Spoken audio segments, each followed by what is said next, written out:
ઓહો સંજયભાઈ, આજ તો તમે બહુ ખુશ લાગો છો ને. કઈ વાત થઈ કે શું?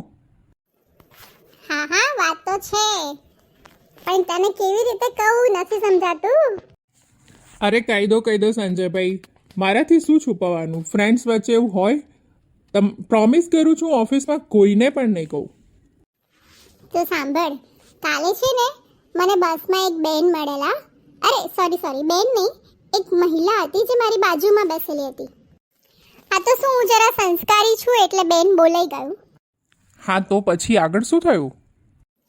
પછી થયું એવું કે મેં એમનો નંબર માંગ્યો, પણ એમણે સામે મારો નંબર માંગ્યો, એટલે હું તો બહુ જ ખુશ થઈ ગયો.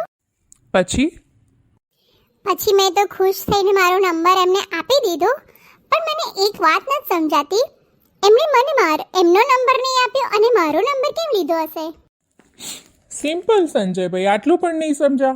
એમણે તમારો નંબર સામેથી એટલા માટે લીધો કે એ નંબર સામેથી પહેલાં જ બ્લોક કરી દે, એટલે તમે એમને કોન્ટેક્ટ નહીં કરો.